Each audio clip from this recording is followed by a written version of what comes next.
Welcome. I'll be reviewing Star Trek Strange New Worlds, Season 1, Episode 8. These are my running thoughts as I was watching. A Dr. Mbenga log, finally. I was really hoping that he would find something to help his daughter, but it looks like it's stalled again. What if we could change the ending? What a poignant line, both about the storybook and what's happening to her. Rukia is just so cute. I can't even with her. Poor Una having to be sort of bad cop and come in to cut off his random research time.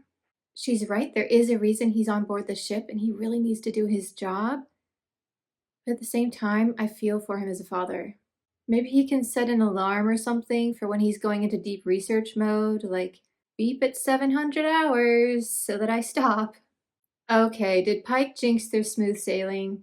It kind of looks like he did to me.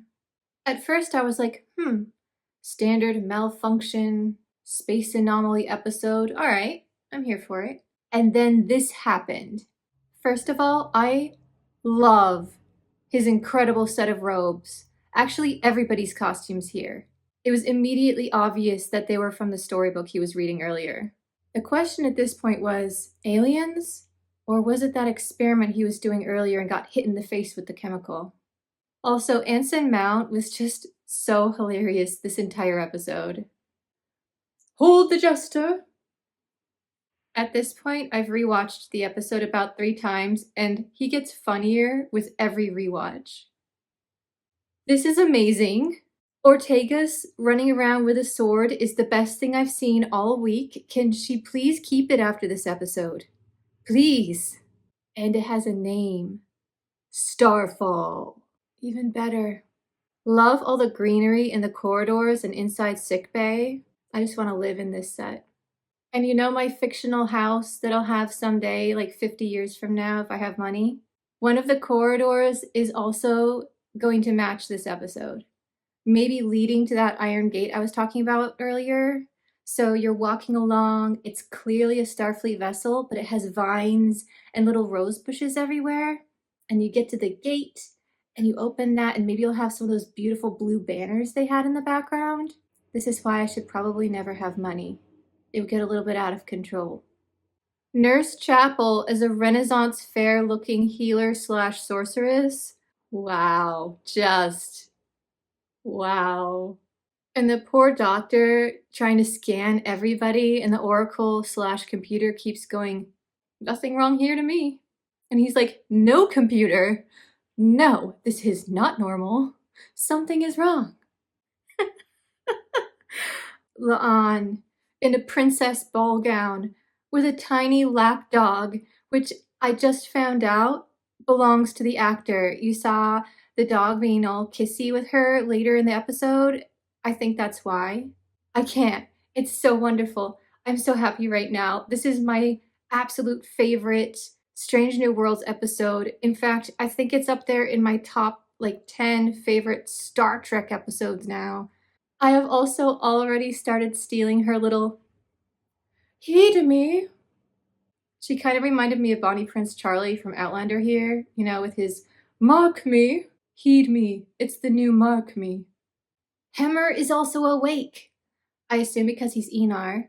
So maybe the doctor was aware because of the chemical from earlier? No. Turns out that was a red herring. They were just trying to confuse us. Once he got over his initial shock, I love how the doctor started using his extensive knowledge of the story to get them out of things. That would be me if I got tossed into, say, Lord of the Rings or something. At first, I would be panicking, and then I'd be like, yes, you remember 3,000 years ago in the Helcaraxe when Galadriel was, that would be me. I would just be that nerd too. All right, La'an has gone fully Disney princess. She is now singing. Oh. And Dr. Mbenga's reaction was just priceless. He was like, great. Okay, so this is happening. Spock is officially an elven wizard now. And the secret dark way is the Jeffries tube. I don't know. Whoever thought of this episode, just thank you. Thank you so much. Queen Nev is Uhura. Well, I mean, we always knew she was a queen. This just makes sense. Wizard Spock is evil? Anson Mount, still just out of control, hilarious.